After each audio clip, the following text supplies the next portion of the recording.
मी बोरकर गुरुजी, विश्व ज्योतिषाचार्य, ब्रह्मांड ज्योतिष कार्यालय, मुक्काम पोस्ट रावेर, जिल्हा जळगाव। रावेरचा पिनकोड नंबर आहे 425508। माझा मोबाईल नंबर लक्षात ठेवा 9850015558। ब्रह्मांड ज्योतिष कार्यालयाची कुठेही शाखा नाही आणि माझे शिष्य मंडळी पण कुठेही नाही। आजचा कार्याचा प्रारंभ करण्यापूर्वी माझी पत्नी स्वर्गीय सौ निर्मलाबाई बोरकर यांना अभिवादन करूया आणि आजच्या कार्याला सुरुवात करूया। आजच्या कार्याचा विषय हा ज्योतिषशास्त्रीय आहे। मंगळ दोष पत्रिकेबाबत। मंगळ दोष पत्रिकेबाबत वर्तमान स्थितीमध्ये एक 10 मिनिटापूर्वी मला मोबाईल आला आणि त्यांची पत्रिका मंगळाची आहे आणि मंगळाची पत्रिका पुजाऱ्यांनी आणि ज्योतिषांनी सांगितल्यामुळे ते नकार देत आहे। त्याविषयीचा हा भाष्य करण्याचा माझा प्रयत्न आहे। त्यानंतर 2 दिवसापूर्वी अशीच एक मंगळाची पत्रिका आली होती। दोघांनाही स्थळ पसंत होती, परंतु मंगळाची पत्रिका दोघांकडनं असल्याकारणाने ती नकारार्थी झाली। मग त्यांनी माझ्याकडनं कुंडली मिलन करून घेतलं आणि कुंडली मिलनातून त्यांना होकार मिळाला। तर त्याबाबत आपण या ठिकाणी मार्गदर्शन घेणार आहोत। मंगळाची पत्रिका कशी समजायची तर आपले पहिलं जे स्थान असते ते जन्म उदयाचं स्थान असते, म्हणजे तिथून आपला जन्म झालेला असतो। त्या स्थानी मंगळ असला की मंगळाची पत्रिका ही समजली जाते।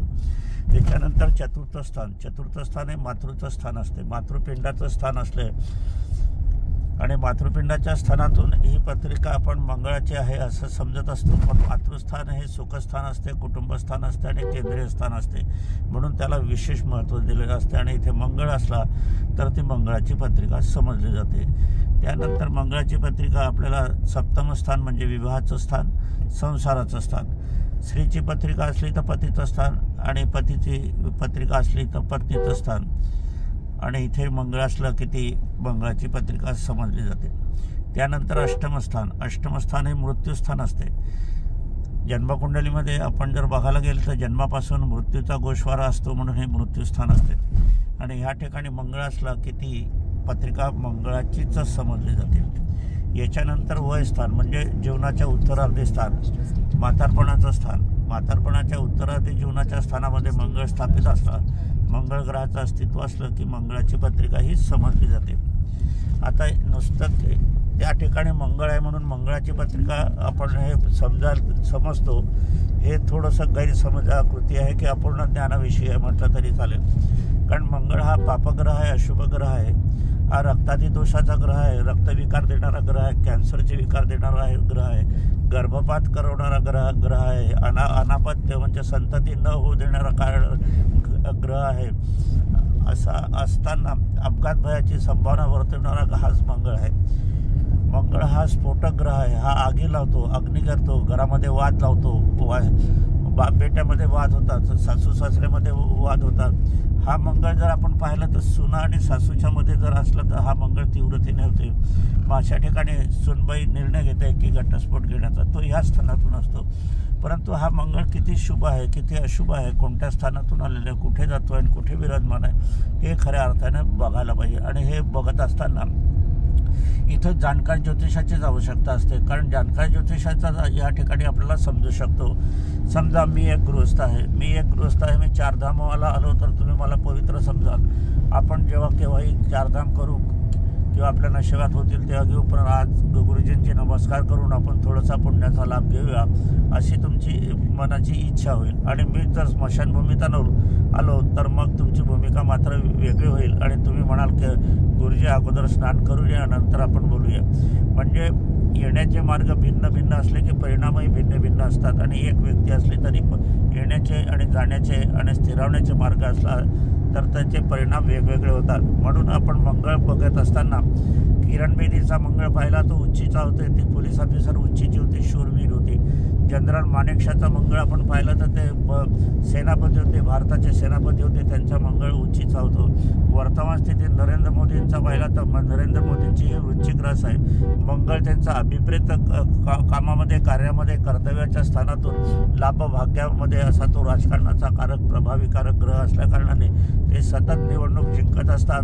लाखो पब्लिक पुढे त्यांचे एकच वक्त्याचे एक शब्दाची जाण शब्दफेक हा असा असतो की तो लक्षात राहण्यासारखा असतो आणि म्हणून हे जागतिक कीर्तीचे व्यक्ती होतात.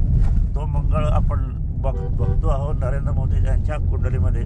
त्याचप्रमाणे आपण जर राहुल गांधीची कुंडली बघितलं तर त्यांची पण वृश्चिक राशी आहे, त्यांचा पण आहे, पण तो मंगळ थोडासा नरमावधी आहे. म्हणून आपण जर पाहिलं तर राहुल गांधीचं वागणं गिगणं हे साध्या पद्धतीचं नरम वागण्याचं आहे.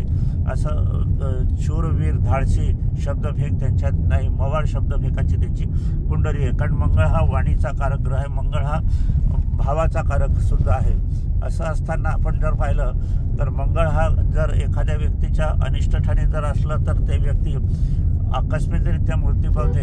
आणि आकस्मिकरित्या म्हणजे इंदिरा गांधीचा मंगळ आपण त्याच ठिकाणी बघितलं पाहिलं, राजीव गांधीचा मंगळ आपण त्याच ठिकाणी बघितलं पाहिलं, महात्मा गांधीचा मंगळ आहे आपण त्याच ठिकाणी बघितलं पाहिलं.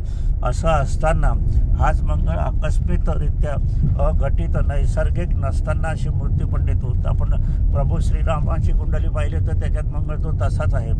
आपण गोपालकृष्ण श्रीकृष्णाची कुंडली पाहिली तर त्यांचा पायामध्ये बाण लागला होता आणि त्यांचा मृत्यू आला होता. आणि रामाचा शरयू नदीमध्ये बुडून मृत्यू झाल्याचं आपण बघितलं तर तो एकच मंगळ असतो. म्हणजे मंगळ हा अशुभ जेवढा आहे तेवढा शुभकारी पण आहे. आता माझ्या स्वतःची कुंडली बघितली तर माझ्या विवाहस्थानामध्ये मंगळ आहे. विवाहस्थानामध्ये मंगळ असताना हा अशा व्यक्तींचे विवाह होत नाही फार तर, परंतु माझा विवाह झाला, संसार सुखाचा झाला. मला 2 मुलं आहेत, 4 नातू आहे, 1 पंटी पण झालेली आहे, संसार सुखाचा आहे. कारण माझा मंगळ हा संसारी आणि शूरवीर धाडशीचा आहे आणि तो शनीच्या योगामध्ये असल्याकारणाने गूढ ज्ञान प्राप्त झालेला मी व्यक्ती आहे. असा योग असतो. हा शनी हा कुंडली मॅजिस्ट्रेटचा कारक ग्रह आहे. मी कारण मॅजिस्ट्रेट पण झालेले होतो अशा आहे. हा बहुगुणी आहे, माझा मंगळ हा बहुगुणी आहे. म्हणून मी चित्रकार होतो, पेंटिंगमध्ये मी होतो, मी सुवर्णकार कारागीर पण होतो, ज्वेलरचा व्यवसाय पण होतो, मी शिक्षक पण होतो. अशा अनेक विधी पैलूचे ग्रह. कारण माझ्या याच्यात पंचमाल्यव्य योग झालेला आहे. हा पंचमहाभूत योग असला की अशा व्यक्ती श्रेष्ठ पदावर असतात आणि श्रेष्ठ पदावर असताना हे शेवटाच्या जीवनाच्या अंतिम क्षणापावतर श्रेष्ठ पदावर राहतात. आता बघूया माझ्या जीवनाच्या अंतिम क्षणापावतर तुम्ही बघणार आहात, मी पण बघणार आहोत. पण हे गोष्ट सत्यतेतच होते अशा अनेकांच्या कुंडलीमध्ये आपण बघायला मिळतो. आता आपण महात्मा गांधीजींच्या कुंडलीमध्ये हा मंगळ बघायला गेले तर त्यांचा खून झाला याच मंगळामुळे. पण याच मंगळामुळे त्यांना कीर्तिमान मिळालं.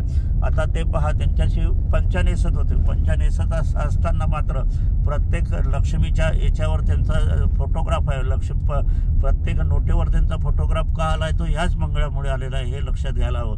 म्हणजे मंगळ अशुभ आहे असं समजू नका. मंगळाची पत्रिका असली म्हणून प्रथमतः नकार देऊ नका. जाणकार ज्योतिषाकडनं ती तपासून घ्या. आणि हा मंगळ कितीचा आहे, कशा प्रकारचा आहे, तो आनंददायी आला, उत्साहपूर्तीचा असला, शूरवीर धाडसाचा असला तर अशी माणसं हे आपल्याला वाळूचे कण रगडतात तेलही गळे अशा प्रकारचे शूरवीर धाडशी विचाराचे आपल्याला बघायला मिळते. म्हणून मला या ठिकाणी मार्गदर्शन करायचे की मंगळाची पत्रिका असल्यावर तुम्ही त्याचे समजू नका.